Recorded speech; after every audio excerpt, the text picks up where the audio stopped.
Hi friends, எப்படி இருக்கீங்க எல்லாம்? இந்த வீடியோவில் நம்ம டாடா கர்வ் இவி காரை பற்றி பார்க்க போகிறோம்.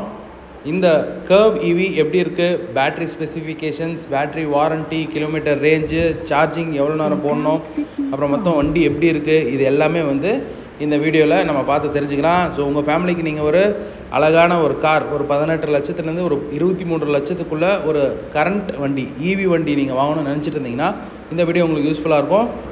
இந்த காரில் வரக்கூடிய கேபின் தீம் பயங்கர பார்த்தா ஒரு ரிச்சான ஒரு ஃபீலிங்கில் இருக்கும். இந்த டோரில் இருக்கக்கூடிய handles flush handles, design wise பார்க்குறதுக்கு ரொம்ப அழகாக இருக்குது. பட் யூஸ் பண்ணுறதுக்கு அந்தளவுக்கு ப்ராக்டிக்கலாக இல்லை. இந்த காரில் எனக்கு ஒரு பிடிச்ச ஒரு விஷயம், டிரைவருக்கு மட்டும் இல்லாமல் பக்கத்தில் உட்காரவங்களும் சீட்டை ஹைட் அட்ஜஸ்ட் பண்ணுறதுக்கு ஆப்ஷன் இருக்குது. சூப்பராக நம்ம ஹைட்டாக உட்காந்து அந்த ஃப்ரண்ட் வியூவை ரசிக்கலாம். அப்புறம் பேக்கில் பார்த்தீங்கன்னா உங்களுக்கு 2 பேர் ரொம்ப நல்லா கம்ஃபர்டபுளாக உட்காரலாம். ஆம்ரெஸ்ட் வச்சுட்டு உள்ளே 4 பேர் ரொம்ப கம்ஃபர்டபுளாக உட்காரலாங்க, சூப்பராக உட்காரலாம். பேக் சீட்டில் 2 பேர் கம்ஃபர்டபுளாக உட்காரலாம். நடுவில் ஒரு சின்ன பசங்களை தான் உட்கார வைக்க முடியும். சீட்ஸை ரெண்டுமே ஸ்ப்ளிட் பண்ணிக்கலாம். உங்களுக்கு லக்கேஜ் ஸ்பேஸ் அதிகமாக வேணும்னா சீட் சீட்டிங் பொசிஷனில் இருக்கிறப்பலே பார்த்தீங்கன்னா இந்த வண்டியில் நிறைய லக்கேஜ் ஸ்பேஸ் இருக்கும். ஒரு கிட்டத்தட்ட 500 லிட்டர் பயங்கரமான நீங்கள் ஸ்டோரேஜ் எல்லாம் நிறைய எடுத்துகிட்டு போட்டு போகலாம். அப்புறம் இந்த காரில் ஒரு யூனிக்கான ஃபங்க்ஷனாக பார்த்தீங்கன்னா கையில் நீங்கள் பெட்டியில் வச்சுருந்தீங்கன்னா போய் திறக்க தேவையில்ல. கிட்ட போயிட்டு அழகாக காலை ஒரு நீவினீங்கன்னா போதும், கீழே அப்படியே ஆட்டோமேட்டிக்காக பூட் திறக்கும். நீங்கள் அப்படியே அழகாக உங்கள் கையில் இருக்க பொருளெல்லாம் தூக்கி நீங்கள் உள்ளே வச்சுக்கலாம். சப்போஸ் உங்கள்கிட்ட நிறைய வெயிட்டான லக்கேஜஸ்லாம் இருக்குன்னா இந்த ஃபங்க்ஷன் ஒரு சூப்பரான ஃபங்க்ஷன். அந்த ஒரு மொமெண்ட்டில் தான் உங்களுக்கு தெரியும் அது எவ்வளோ ஒரு ப்ரிஷியஸான ஒரு ஆப்ஷனுன்ட்டு. மற்றபடி அது பார்த்திங்கன்னா சிம்பிளாக தான் தெரியும். ஸோ அதுக்கப்புறம் பார்த்திங்கன்னா இந்த இவி கார் உடைய டயர் பார்த்திங்கன்னா உங்களுக்கு 18 இன்ச்சு உங்களுக்கு டயர்ஸு. இது பார்த்திங்கன்னா உங்களுக்கு சார்ஜிங் சாக்கெட் ஆட்டோமேட்டிக்காக அது ஓப்பன் ஆகும், க்ளோஸ் ஆகும். நான் சும்மா அப்படியே இழுத்து பார்த்தேன். மற்றபடி இது ஆட்டோமேட்டிக்காக ஓப்பன் அண்ட் க்ளோஸ் ஃபங்க்ஷன் இருக்குது. Super function. ஃப்ரண்ட் லுக்கை பார்த்தா பயங்கர ஒரு மாடர்னாக ஒரு ஸ்லிம் அண்ட் ஸ்லீக்காக இருக்குது கார் பார்க்குறதுக்கு. அண்ட் இந்த காரில் இருக்கக்கூடிய லைட்ஸ் எல்லாம் பார்த்திங்கன்னா உங்களுக்கு சூப்பராக இருக்கும் அதை லைட் ஆன் பண்ணி பார்க்குறப்ப. இப்போ ஃப்ரண்ட் பானட் ஓப்பன் பண்ணி பார்ப்போம்.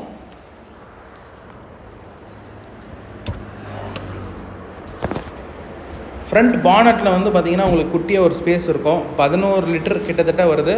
நீங்கள் அதை சார்ஜிங் போடுற ஒயரை நீங்கள் ஸ்டோர் பண்ணிக்கிறதுக்கு யூஸ் பண்ணிக்கலாம். பானட் ஓப்பன் பண்ணுறப்ப பயங்கர வெயிட்டாக இருந்தது. டாட்டாவுடைய ஸ்ட்ராங்கான ஒரு பில்ட் குவாலிட்டி. மற்ற வண்டியிலலாம் பார்த்திங்கன்னா உங்களுக்கு ரொம்ப தக்க மாதிரி இருக்கும், வெயிட்லெஸ்ஸாக. இதில் பயங்கர வெயிட்டாக இருந்தது பானட்டு. சூப்பரான ஒரு பில்ட் குவாலிட்டி இந்த காரில் இருக்குது. கண்டிப்பாக சேஃப்டியில் பார்த்திங்கன்னா ஈஸியாக 5 ஸ்டார் ரேட்டிங் கிடச்சிரும். ஏன்னா ஒரு நெக்ஸானோட பிளாட்ஃபார்ம்லேயே வர்றதுனால. ஃப்ரெண்ட்ஸ், இப்போ மெயினாக இந்த காரோடைய பேட்டரியை பற்றி பார்க்கலாம். இந்த காரில் 2 பேட்டரி வரும். ஒன்று 45 கிலோவாட்டு, இன்னொன்று 55 கிலோவாட். இந்த 45 கிலோவாட் பேட்டரியை யூஸ் பண்ணி நம்ம 502 கிலோமீட்டர் வரைக்கும் ட்ராவல் பண்ணலாம் அப்படின்னு சொல்லிட்டு அராய்ப்படி ரேஞ்சு கொடுத்துருக்காங்க. அப்புறம் டாப் எண்ட் வண்டியில் 55 கிலோவாட் பேட்டரியில் 585 கிலோமீட்டர் வரைக்கும் நம்ம ட்ராவல் பண்ணலாம். இது அராயோடைய கிளைம்டு மைலேஜ். இந்த பேட்டரியை நீங்கள் சார்ஜ் பண்ணணுன்னா 10லேருந்து 80% சார்ஜிங் ரேஞ்சு நமக்கு கிடைக்கிறதுக்கு 40 நிமிஷத்தில் உங்களுக்கு ஃபாஸ்ட்டாக சார்ஜ் ஆயிரும். அப்புறம் நார்மல் ஆல்டர்னேட் கரண்ட்டில், ஏசி கரண்ட்டில் கிட்டத்தட்ட ஒரு 8 மணி நேரம் ஆகும். அப்புறம் உங்களுக்கு நார்மலான கரண்ட், வீட்டு கரண்ட்டு ஒரு 15 ஆம்ப் சாக்கெட்டில் போட்டோன்னா கிட்டத்தட்ட 21 மணி நேரம் ஃபுல்லாக 100% சார்ஜ் ஆகிறதுக்கு பிடிக்குமா. பேட்ரி வாரண்டின்னு பார்க்குறப்ப ஒரு பேட்ரிக்கு 1,60,000 கிலோமீட்டர் இல்லைனா 8 வருஷம் வாரண்ட்டி நமக்கு கிடைக்குது. அப்புறம் 2 மோட்டருக்கும் ஒரே டார்க்கு 215 Nm டார்க்கு. 55 கிலோவாட் பேட்டரிக்கு 167 HP பவர், 45 கிலோவாட்டுக்கு 150 HP பவர். இந்த ஒரு காரோட கீஸ் பயங்கர ப்ரீமியமாக இருக்கும். அப்புறம் லைட்ஸ், இந்த சீக்வென்ஷியல் லைட்ஸ் பார்க்குறப்ப அவ்வளோ பிரமாதமாக இருக்கும்.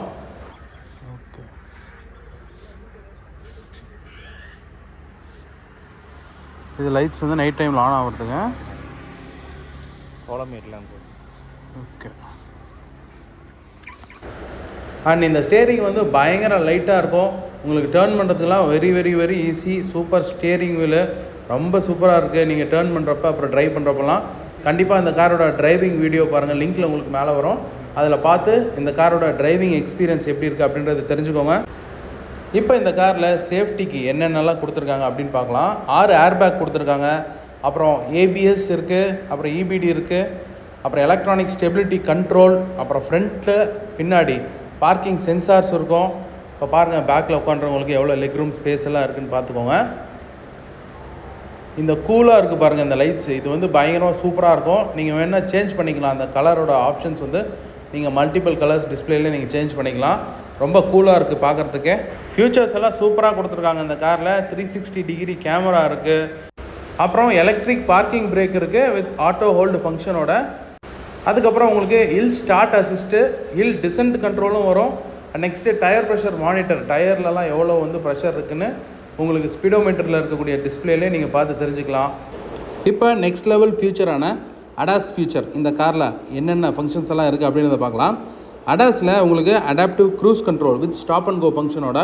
இப்போ ஒரு ஸ்பீட் செட் பண்ணிடுறோம், ஒரு 80 செட் பண்ணிவிட்டு நீங்கள் போயிட்டே இருக்கீங்க, ஃப்ரண்ட்டில் வண்டி வருதுன்னா ஆட்டோமேட்டிக்காக ஸ்லோ ஆகி ஸ்டாப் ஆகும். அப்புறம் உங்களுக்கு ஸ்பீட் ஆட்டோமேட்டிக்காக வந்து அந்த வண்டி மூவ் ஆயிடுச்சுன்னா உங்களுக்கு இன்க்ரீஸ் ஆகி நீங்கள் செட் பண்ண ஸ்பீடுக்கு வரும். அதுக்கப்புறம் லேன் டிபார்ச்சர் வார்னிங் இருக்குது. நீங்கள் லேன்லேருந்து விலகி போகிறீங்கன்னா அதுக்கு வார்னிங் வரும். அப்புறம் லேன் கீப் அசிஸ்ட் இருக்குது. கேமராஸும் ரேடார்ஸும் உங்களோட லேன் வாட்ச் பண்ணிகிட்டே வரும். ரோட்டில் வந்து போனீங்கன்னா அந்த வரி லைன் இருக்கு பாருங்கள், வெள்ளை கலர் கோடு, அதை பார்த்துட்டே வரும் கேமரா. அப்படியே அந்த லேனுக்குள்ளே 2 கோட்டுக்குள்ளே உங்கள் வண்டி வந்து அப்படியே ட்ராவல் ஆகிறதுக்கு ஸ்டியரிங் சப்போர்ட்டும் கிடைக்கும். ஸோ அதுதான் வந்து லேன் கீப் அசிஸ்ட்டு. அப்புறம் பிளைண்ட் ஸ்பாட் டிடெக்ஷன். நீங்கள் இந்த கண்ணாடியில் வந்து பார்த்தீங்கன்னா பேக் மிரரில் உங்களால் வந்து பின்னாடி 3 பேர் உட்காந்துருக்காங்கன்னா அந்த கண்ணாடி வழியாக உங்களால் பார்க்க முடியாது சரியா, ஏன்னா கண்ணாடி சின்னதாக இருக்கிறதுனால உங்களுக்கு. அதனால் இண்டிகேட்டர் போடுறப்ப உங்களுக்கு உங்கள் ஃப்ரண்ட்டில் இருக்கக்கூடிய டிரைவருடைய டிஸ்பிளேலே கேமரா வந்துடும். அதில் நீங்கள் பின்னாடி வர வண்டியை வந்து பார்த்துக்கலாம். அதுதான் பிளைண்ட் ஸ்பாட் டிடெக்ஷன். அப்புறம் பிளைண்ட் ஸ்பாட் வியூ மிரரும் இருக்குது. அண்ட் நெக்ஸ்ட்டு வந்து பார்த்தீங்கன்னா உங்களுக்கு ஃப்ரண்ட் கொலிஷன் வார்னிங். முன்னாடி போய் இடிக்க போகிற மாதிரி போனால் உங்களுக்கு அந்த வார்னிங் வரும். அப்புறம் நீங்கள் இண்டிகேட்டர் போட்டு சைடில் ஏதாவது வண்டிக்கிட்ட நெருங்கி வந்தாலும் உங்களுக்கு அந்த கண்ணாடியிலே உங்களுக்கு ரெட் கலரில் பிளிங்க் ஆகும். அப்புறம் ஆட்டோமேட்டிக்காக எமர்ஜென்சி பிரேக்கிங்கும் இருக்குது. நீங்கள் போயிட்டே இருக்கீங்க, நீங்களே பிரேக் அப்ளை பண்ணலனாலும் ஃப்ரண்ட்டில் ஒரு வண்டி இருந்தால் ஆட்டோமேட்டிக்காக வந்து உங்களுக்கு எமர்ஜென்சி பிரேக்கிங் வந்து அப்ளை ஆகி ஸ்டாப் ஆகும். அப்புறம் ஐ பீம் அசிஸ்ட். உங்களுக்கு லைட் வந்து பார்த்திங்கன்னா நைட் டைமில் ஹை பீம் போடணுமா லோ பீம் போடணுமான்னு நீங்கள் வந்து அட்ஜஸ்ட் பண்ண தேவையில்ல, ஆட்டோமேட்டிக்காக அதே வந்து ஹை பீமெல்லாம் அட்ஜஸ்ட் பண்ணிக்கும். அப்புறமா டிராஃபிக் சைன் ரெகக்னேஷன் இருக்குது. உங்களுக்கு ஒரு குறிப்பிட்ட இடத்துல 30 கிலோமீட்டர் ஸ்பீடில் தான் போகணுன்னு போர்டில் போட்டிருந்தா அந்த போர்டில் இருக்கக்கூடிய அந்த ஸ்பீடோமீட்டர் என்ன ஸ்பீட் போட்டிருக்கோ அதை பார்த்து அதுக்கேற்ற மாதிரி உங்களுக்கு அட்ஜஸ்ட் ஆகிக்கும். அதுதான் டிராஃபிக் சைன் ரெகக்னேஷன் சொல்லுவாங்க. அப்புறம் ரேர் கொலிஷன் வார்னிங் இருக்குது. பின்னாடி வந்து இடிக்கிற மாதிரி வந்தாலும் அதுக்கும் வந்து உங்களுக்கு வார்னிங் வந்து உங்களுக்கு கொடுக்கும். ஸோ இவ்வளோ ஃபியூச்சர்ஸ் உங்களுக்கு ஃபியூச்சர் லோடடாக அந்த டாடா கர்வ் ஈவியில் இருக்குது. இந்த வண்டியோட வெயிட்டுன்னு பார்க்குறப்ப கிட்டத்தட்ட 1690 கிலோ, 1.7 டன்னு. ஸோ பயங்கர வெயிட்டாக இருக்கும். ட்ரைவ் பண்ணுறப்ப உங்களுக்கு ஒரு சூப்பர் ஸ்டெபிலிட்டி கண்ட்ரோல் கிடைக்கும். அப்புறம் இந்த வண்டியோட கிரவுண்ட் கிளியரன்ஸ் கிட்டத்தட்ட 208 mm கிரவுண்ட் கிளியரன்ஸ். கீழெல்லாம் இடிக்குதா அப்படின்ற கவலையே இல்லாமல் நீங்கள் பயங்கரமாக போயிட்டே இருக்கலாம். இந்த காரில் இருக்கக்கூடிய சீட்ஸ் எல்லாமே உங்களுக்கு லெதரட் அப்போல்ஸ்ட்ரி சீட்ஸ் எல்லாமே வந்துடும். அப்புறம் டிரைவர் சீட் வந்து power driver seat. Front seat ரெண்டுமே வந்து உங்களுக்கு ஏசி வென்டிலேஷனோடு இருக்கும். அண்டு இந்த டச் ஸ்க்ரீன் வந்து பார்த்திங்கன்னா உங்களுக்கு 12.3 இன்ச்சு பெரிய டச் ஸ்க்ரீனு. டிஜிட்டல் வந்து உங்களுக்கு ஸ்பீடோமீட்டரு 10.25 இன்ச்சு. இதிலே உங்களுக்கு மல்டிபிள் இன்ஃபர்மேஷன்ஸ் காட்டும், உங்களுக்கு ரொம்ப யூஸ்ஃபுல்லாக இருக்கும். அண்டு இந்த மியூசிக் சிஸ்டத்தில் வந்து பார்த்திங்கன்னா உங்களுக்கு ஒயர்லெஸ் ஆண்ட்ராய்டு ஆட்டோ இருக்குது. அப்புறம் ஆப்பிள் கார்ப்ளே இருக்குது. நீங்கள் யூடியூப்லலாம் வீடியோ பார்க்கணுன்னா கார் சும்மா ஹால்ட்டில் இருக்கப்போ பார்த்துக்கலாம். அப்புறம் நெக்ஸ்ட்டு வந்து ஒயர்லெஸ் சார்ஜரும் இருக்குது. கிட்டத்தட்ட இதில் வந்து 9 ஸ்பீக்கர் JBL சவுண்ட் சிஸ்டம் வருது. அண்ட் நெக்ஸ்ட்டு பேனராமிக் சன்ரூஃப் இருக்குது. அப்புறம் ஆட்டோமேட்டிக் கிளைமேட் கண்ட்ரோலு. அப்புறம் உங்களுக்கு பார்த்தீங்கன்னா இந்த வண்டியில் ஏர் பியூரிஃபையர் இருக்குது. மோஸ்ட் ஆஃப் த ஹுண்டாய் கார்ஸ்லலாம் வரும். இப்போது நம்ம டாடா கர்வ்லேயும் இருக்குது ஏர் பியூரிஃபையர். பேக்கில் இருக்கவங்களுக்கு 2 ஏசி வெண்ட்டு. அப்புறம் உங்களுக்கு சார்ஜிங் சாக்கெட். அப்புறம் உங்களுக்கு வந்து பார்த்தீங்கன்னா கிட்டத்தட்ட 45 வாட் வந்து சார்ஜர் வருது. இதை வச்சு நீங்கள் வந்து லேப்டாப்லேயே சார்ஜ் பண்ணலாம் USB-C டைப்பில். மோஸ்ட் கம்ஃபர்டபுள் ஃபீச்சராக நான் எல்லாமே வண்டியில் எதிர்பார்க்குறது ஒன்று, ரியர் சீட் வந்து கொஞ்சம் ரெக்ளைன் பண்ணுற மாதிரி இருக்கணும். அந்த ஆப்ஷன் இந்த வண்டியில் இருக்குது. அப்புறம் நைட் டைம் ட்ரைவ் பண்ணுறப்போ ஒரு கன்வீனியன்ட் ஃபியூச்சராக பேக்கில் மிரரில் பார்க்குறப்ப கண்ணு கூசாமல் இருக்கிறதுக்கு ஆட்டோ டிமிங் மிரர்ஸ் இருக்குது.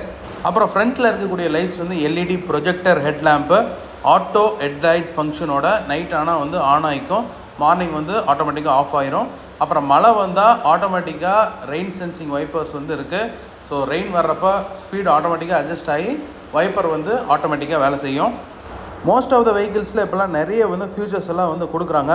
பட் இந்த வண்டியோட கேரக்டர் வந்து பார்த்திங்கன்னா இது பியூரான ஒரு ஈவி வண்டி. சுத்தமாக வந்து நாய்ஸே வந்து உள்ளே வந்து கேட்கல. ஒரு நைஸ் கம்ஃபர்டபுளான ஒரு ரைடு, சூப்பரான சஸ்பென்ஷன், பர்ஃபார்மன்ஸ் வந்து சூப்பராக இருக்குது. உங்களுக்கு ஈவி கண்டிப்பாக நீங்கள் போகிறதா இருந்தால் இந்த வண்டியை செக் பண்ணுங்கள். டிசைனும் சூப்பராக இருக்குது. இந்த காரை நீங்கள் வாங்குறதா இருந்தால் எந்த காரணத்துக்காக வாங்குவீங்க அப்படின்னு கமெண்ட் செக்ஷனில் சொல்லுங்கள். இந்த காரை பற்றி நீங்கள் என்ன நினைக்கிறீங்க அப்படின்றத கமெண்ட் செக்ஷனில் சொல்லுங்கள். மீண்டும் ஒரு வீடியோவில் சந்திப்போம். நன்றி, வணக்கம், பாய் ஃப்ரெண்ட்ஸ்.